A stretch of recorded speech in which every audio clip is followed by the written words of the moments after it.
Welcome to our Restoring America channel, where we will show you a common person's approach to do-it-yourself repairs. We are back working on our 1998 Craftsman 917 series lawnmower, and we are replacing the blade. After disconnecting the spark plug, I used my ratchet wrench with a 9/16 socket attached and grasped the blade in my gloved hand and began loosening the bolt.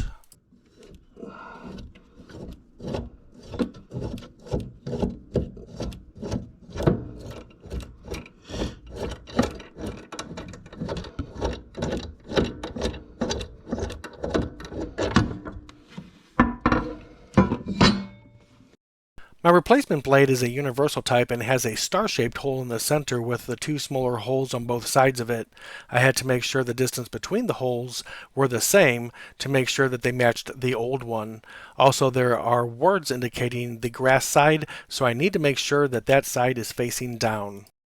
I'll go ahead and start mounting the blade, but I will need to make sure that the two holes on either side of the mounting bolt line up with the studs.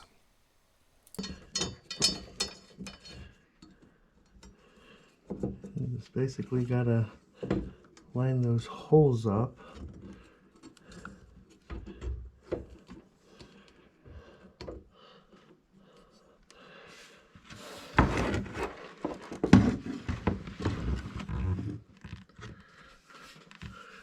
And that might be it.